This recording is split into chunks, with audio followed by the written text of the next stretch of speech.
Ce cinquième élément de base de l'ordre divin, c'est-à-dire agissez selon les priorités divines, ne saurait être conclu sans parlant d'une chose aussi qui est prioritaire. Mais ce point prioritaire dont je parlerai maintenant aurait aussi pu faire l'objet d'un sixième point de base. Certaines fois, lorsque j'enseigne ce message, je dis c'est le sixième élément de base. En fait, je pourrais dire 6, encore il y en a même encore un autre, 6 ou 7 éléments de base pour développer l'ordre divin, pour manifester l'ordre divin.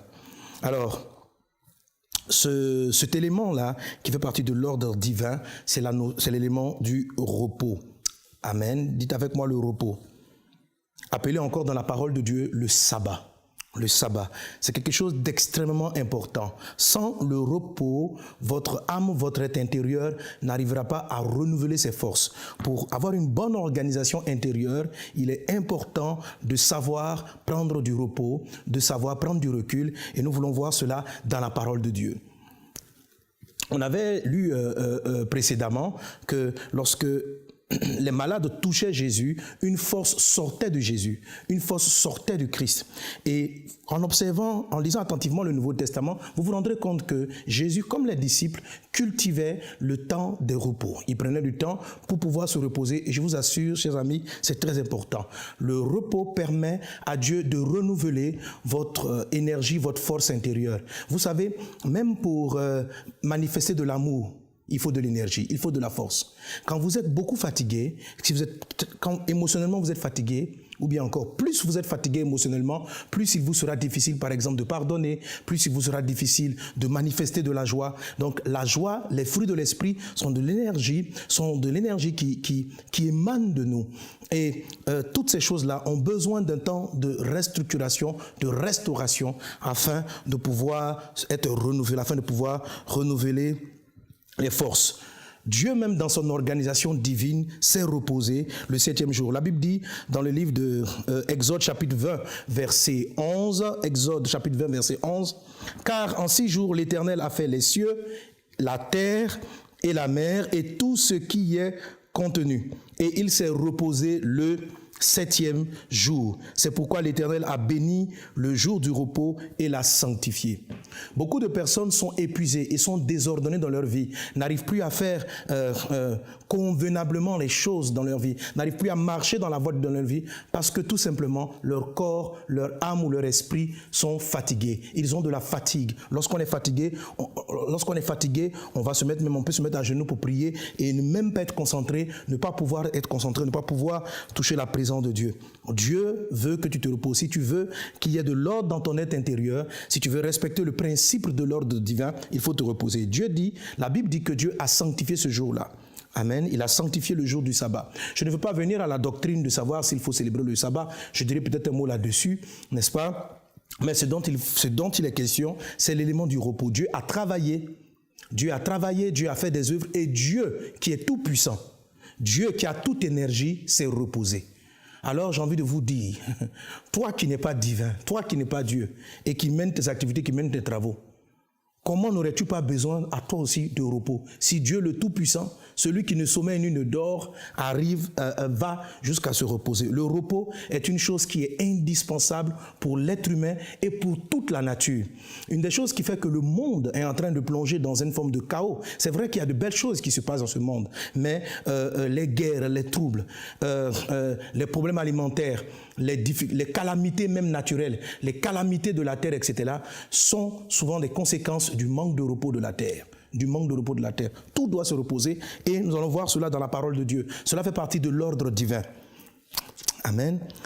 Encore un autre passage similaire, Exode chapitre 23, verset 12, il est dit, pendant 6 jours, tu feras ton ouvrage et le 7e jour, tu te reposeras afin que ton bœuf, ton âne ait du repos et que le fils de ta servante et l'étranger respire. Amen. Et qu'il puisse respirer. Parce que Lorsqu'on ne se repose pas, c'est un peu comme si on n'a plus de souffle, on n'a plus de force, on n'a plus de vigueur, on n'a plus de capacité. Et non seulement toi, tu dois te reposer, mais tes servantes, tes serviteurs, tes enfants, je dirais même le matériel, en fait, tout ce que tu utilises, tout ce avec quoi tu utilises, tout ce que Dieu a créé, tout ce que Dieu a fait. Vous savez, même les objets, je peux utiliser un ordinateur, je peux utiliser une tablette, mais même lui, il est composé de matériaux, de fer, de plastique, des choses. Toutes ces choses-là viennent à partir de la terre. Tout ce qui existe a besoin d'un temps de relâchement, un temps de repos. Et le repos participe à l'ordre et à l'épanouissement divin en nous. Regardez Jésus, même il faisait aussi reposer ses disciples. Marc chapitre 6, verset 31, il a dit, Jésus leur dit, venez à l'écart dans un lieu désert et reposez-vous un peu, car il y avait beaucoup d'allants et de venants, et il n'avait même pas le temps de manger. Donc on voit Jésus-Christ qui prend ses disciples et qui les amène à l'écart. Oui, mes amis, il est nécessaire, si vous voulez vivre dans l'ordre divin, si vous voulez permettre à votre esprit, à votre âme, à votre corps d'être épanoui, il faut que vous organisez votre temps. Amen. Vous organisez votre temps pour avoir du repos. Vous devez vous organiser pour vous reposer. Amen. S'il n'y a pas de repos, vos forces vont finir, votre énergie va se dissiper et cela va manifester dans votre vie beaucoup de désordre.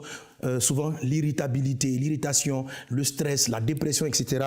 sont des conséquences de ce désordre-là qu'on appelle le manque de repos. L'homme doit s'organiser, le chrétien doit s'organiser pour pouvoir se reposer. Dis à un voisin, repose-toi. La Bible donne par exemple des conséquences favorables au repos. En Isaïe chapitre 58 verset 13 dit ceci: si tu retiens ton pied pendant le sabbat pour ne pas faire ta volonté en mon saint jour, si tu fais du sabbat tes délices pour sanctifier l'Éternel en le glorifiant, si tu l'honores en ne suivant point tes voies et en ne te livrant pas à tes penchants et à de vains discours, alors tu mettras ton plaisir en l'Éternel. Et je te ferai monter sur les hauteurs du pays. Je te ferai jouir de l'héritage de Jacob ton père, car la bouche de l'Éternel a parlé. Waouh! Le Seigneur dit, si le jour du repos, si tu te reposes convenablement, si tu honores le sabbat, honorer le sabbat, c'est se reposer. Nous ne sommes plus sous la loi par rapport à faire le sabbat le samedi, je dirais peut-être un mot là-dessus, mais maintenant, Dieu dit que si tu te reposes, si tu sais récupérer, si tu sais te reposer, alors tu vas jouir de ton héritage. Alors tu seras à même de posséder, de prendre les choses que Dieu t'a données, les choses que Dieu a amené dans ta vie. Dis avec moi encore le repos. Jésus lui-même savait aussi se reposer. Dans le livre de Marc chapitre 4 verset 37, pendant que la tempête était en train de souffler, il a dit, il se leva un grand tourbillon et les flots se jetaient dans la barque au point qu'elle se remplissait déjà. Et lui, il dormait à la poupe sur le coussin. Il le réveillait et lui dit, Maître, ne t'inquiètes-tu pas de ce que nous périssons? Waouh, amen. Jésus s'était endormi, il y avait le vent, la tempête, mais Jésus dormait. Jésus se reposait à la poupe sur le coussin. Il a mis un coussin pour pouvoir bien dormir. Amen. Et la tempête, le vent ne l'ont pas interpellé. Les gens sont venus dire, ne t'inquiètes-tu pas. Jésus n'avait pas à s'inquiéter, il était serein. Amen. Maintenant, disons rapidement, parce que je parle de l'ordre intérieur, parlons rapidement donc de certains éléments en ce qui concerne le repos. Je dis tantôt que je ne suis pas en train de parler du sabbat en tant que jour que certains célèbrent le samedi, mais dans tous les textes qu'on a lus qui parlent du sabbat, ce qu'il faut retenir, ce n'est pas la festivité de ces jours-là, c'est beaucoup plus l'élément du repos.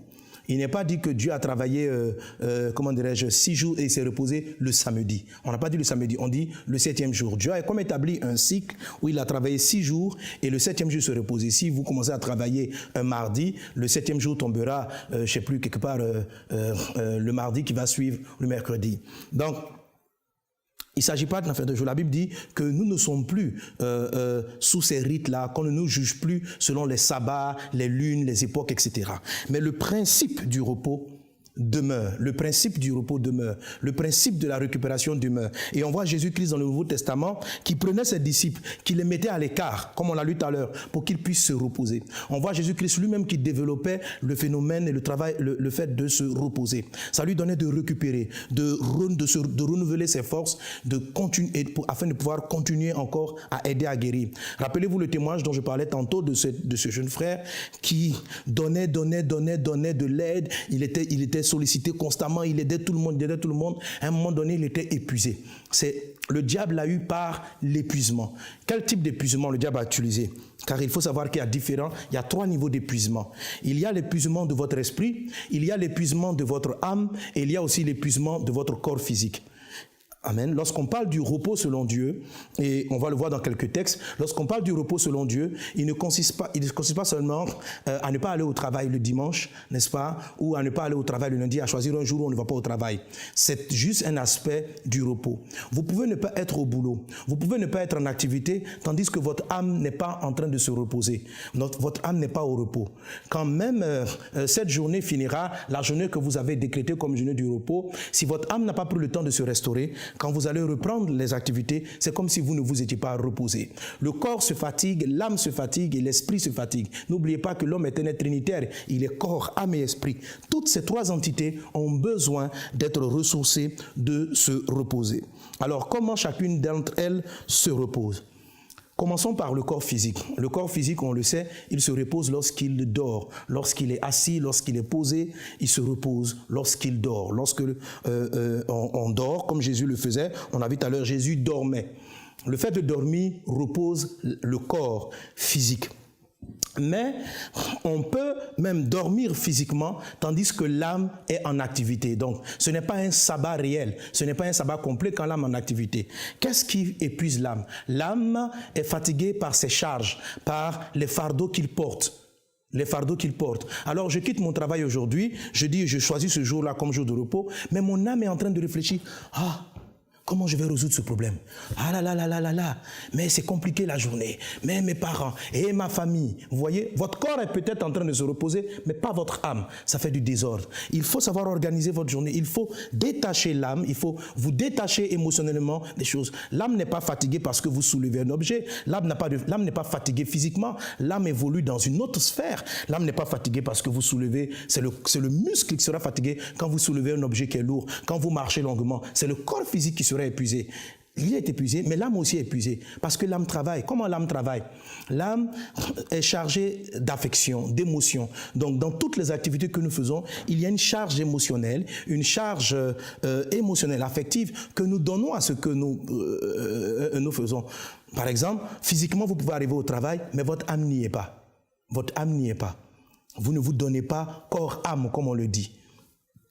Le repos de l'âme, Jésus en parle dans le livre, un texte que nous connaissons bien, Matthieu chapitre 11, verset 28.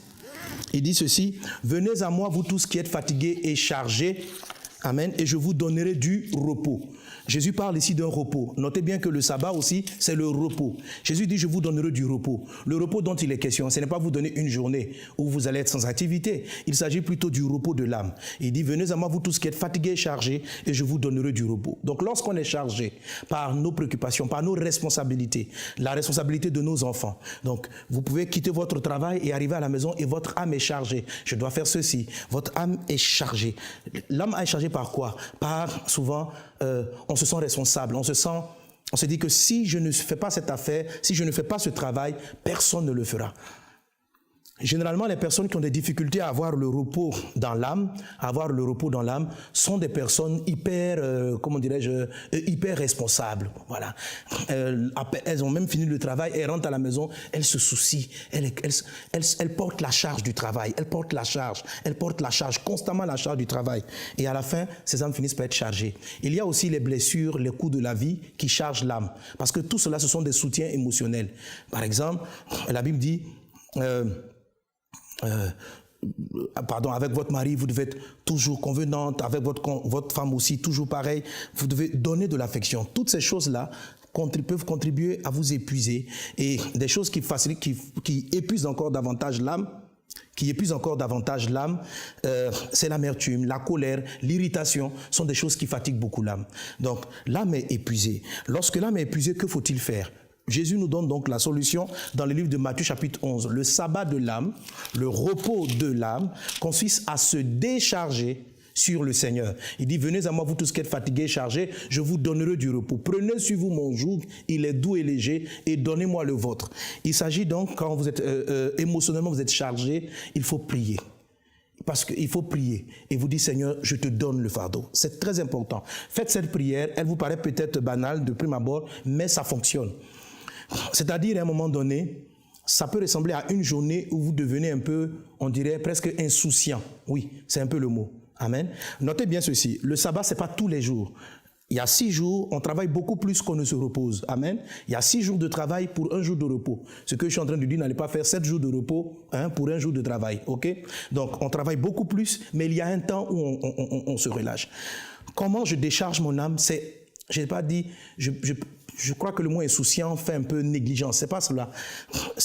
Mais littéralement, c'est presque cela. Ne pas se soucier. Ne pas s'inquiéter du lendemain. Voilà. L'âme est fatiguée par les inquiétudes, par les soucis de la vie. Ce sont les soucis de la vie qui fatiguent l'âme. Les défis à relever. À un moment donné, il faut avoir confiance. Il faut aller en vacances dans votre âme. Il faut dire, advienne ce qui sera, je ne suis pas Dieu, de toute façon, il peut m'arriver de mourir, si je meurs, la vie va continuer après moi, je ne suis pas Superman, je ne suis pas un super-héros, aujourd'hui je me relâche. Il faut vous relâcher dans l'âme, juste une journée, juste prendre le temps de vous décharger. Après 7 jours d'investissement, c'est bien de relâcher un peu votre âme, en disant, Seigneur, gère la situation, gère la situation. Je te confie ce fardeau, je le mets sur ton dos. Oh papa, gère la situation pour moi. Tout n'est pas réglé au niveau de votre travail, tout n'est pas réglé au niveau de votre famille, tout n'est pas réglé au niveau de vos responsabilités. Vous devez peut-être envoyer de l'argent à une personne, vous devez peut-être faire du bien à ceci.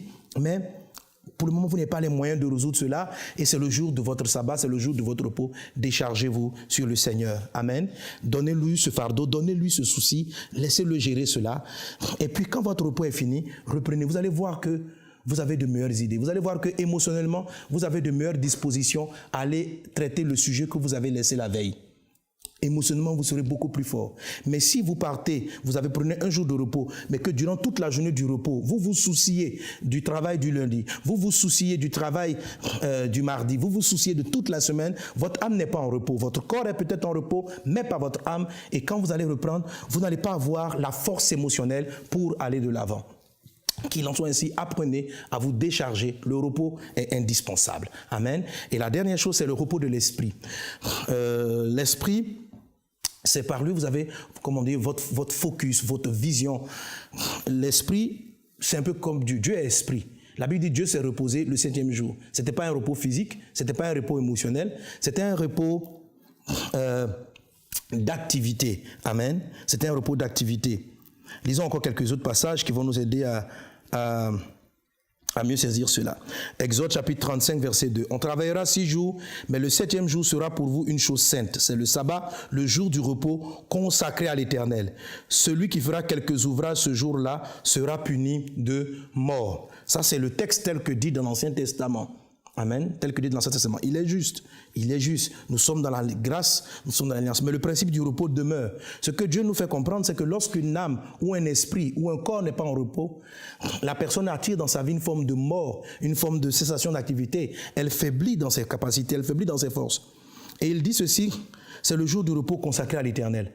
En fait, il faut vraiment un jour où votre esprit est juste en communion avec Dieu, où vous vous relâchez avec Dieu, où vous pensez à Dieu. C'est ça la particularité du repos de l'esprit.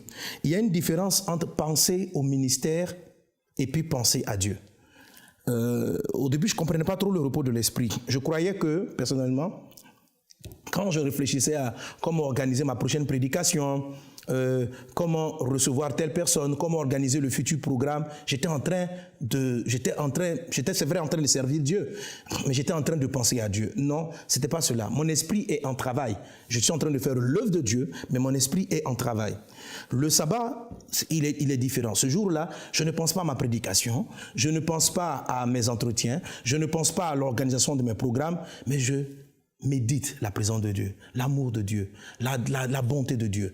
C'est ce jour-là qui est consacré à l'Éternel, pas à la tâche que l'Éternel nous a confiée, mais à l'Éternel seul. C'est ce jour-là qui lui est donné. Votre esprit se repose, parce que je dis tantôt que l'Éternel, Dieu est un esprit, votre esprit se repose dans sa communion avec le Seigneur. Dans sa communion avec le Seigneur. Par exemple, regardez, quand vous voulez recharger la batterie de votre téléphone, généralement, vous laissez l'appareil au repos. Vous pouvez l'éteindre ou vous le laissez au repos et vous le branchez. Et votre téléphone dans sa connexion avec la source d'énergie. Et nous, dans la foi chrétienne, la source d'énergie, c'est le Seigneur. Votre batterie se recharge.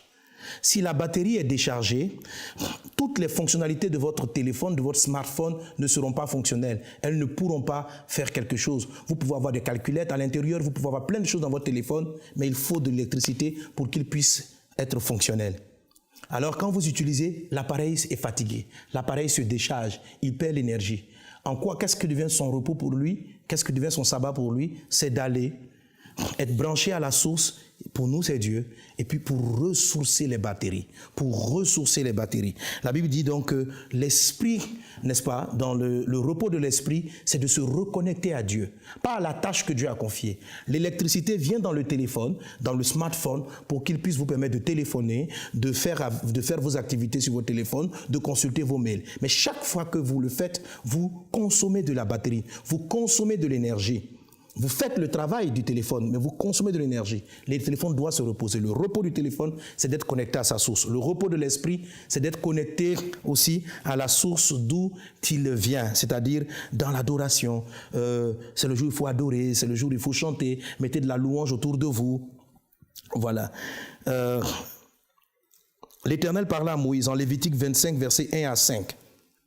Je disais tantôt que même les objets doivent se reposer. La terre doit se reposer. Lévitique 25, versets 1 à 5 dit, « L'Éternel parla à Moïse sur la montagne de Sinaï et dit, « Parle aux enfants d'Israël, tu leur diras, quand vous serez entrés dans le pays que je vous donne, la terre se reposera. Ce sera un sabbat en l'honneur de l'Éternel.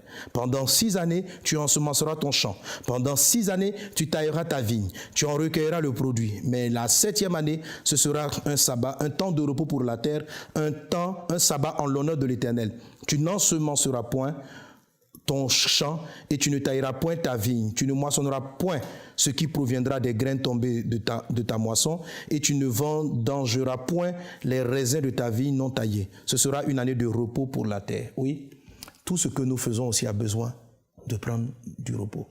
Lorsque tout est rechargé, votre esprit est rechargé, votre âme est rechargée de la charge affective, de la charge d'amour, de la charge de paix. Vous serez à même d'aimer, d'être attachant, toutes ces choses-là. Votre corps est reposé. Quand le corps est fatigué, il tombe. Il peut même dormir seul. Mais lorsqu'il est rechargé, vous sentez les forces reprendre. Lorsque votre âme est rechargée, tout ce que Dieu vous demande émotionnellement devient possible. Vous êtes capable de supporter les offenses, capable de supporter des injustices, capable d'aimer, capable d'être attachant. Toutes ces choses-là vont reprendre vie en vous. Lorsque votre esprit est rechargé, votre esprit est reposé, il prend sa force auprès de Dieu. Vous allez voir que la vision devient plus claire. Si vous êtes un pasteur, un prédicateur, après de bons moments de repos, vous allez voir que lorsque vous reprenez, votre message a plus de vie, plus de puissance. Si vous ne reposez pas votre esprit, votre corps et votre âme, vous allez peut-être donner des messages avec votre intellect, mais à un moment donné, vous avez l'impression que l'onction a baissé en vous. L'ordre divin est aussi basé sur le repos. Dieu a travaillé 6 jours, il s'est reposé le 7e jour. Organiser votre vie selon l'ordre divin, c'est apprendre aussi à vous reposer. À reposer votre corps, c'est par le sommeil, par la relaxation du corps. À reposer votre âme, c'est en déchargeant tous vos soucis, tous vos défis émotionnels, en les déchargeant sur le Seigneur et en laissant Dieu gérer, ne vous occupant plus de cela pendant la période que vous aurez définie comme temps de repos. Amen. Et permettre à l'esprit de se reposer, c'est vous reconnecter à Dieu dans l'adoration, dans la louange, écouter la louange, dire à Dieu combien de fois vous l'aimez. Amen. Ça va consister aussi quelquefois simplement à changer même d'activité aussi. Ça participe à reposer l'esprit. Quand votre esprit a trop réfléchi à résoudre un problème, à un moment donné, il est fatigué. Vos neurones chauffent. Il faut juste relâcher un moment et puis peut-être aller lire la Bible. Relâcher un moment et puis peut-être jouer quelque chose, permettre à votre esprit de passer à une autre chose. Il arrive à mieux se restructurer pour pouvoir mieux reprendre les activités sur lesquelles il était focus. Sachez donc reposer votre corps, votre âme et votre esprit pour être efficace. Que Dieu vous bénisse. Amen. Et voilà donc ainsi achevé notre série sur l'ordre divin. Amen. L'ordre divin qui est l'ordre intérieur. L'ordre divin commence par, l'ordre intérieur. Et l'ordre intérieur est positionné lorsque nous respectons la borne placée par les pères, lorsque nous avons la bonne attitude vis-à-vis de nos pères, lorsque nous savons nous comporter vis-à-vis des épreuves des événements marquants de notre vie, les événements positifs comme les événements négatifs. L'ordre intérieur est restauré lorsque nous savons respecter les garde-fous que Dieu nous a donnés, ce qu'on appelait donc les murailles, les choses qui sont acquises de par la naissance, des choses que nous n'avons pas demandé, mais qui sont là, qui sont établies en nous lorsque nous savons bénir Dieu pour qui nous sommes, pour ce que nous sommes. Alors l'ordre intérieur est restauré. L'ordre intérieur est restauré lorsque nous ne laissons pas nos envies prendre le contrôle, nous apprenons à les discipliner, c'était la quatrième chose.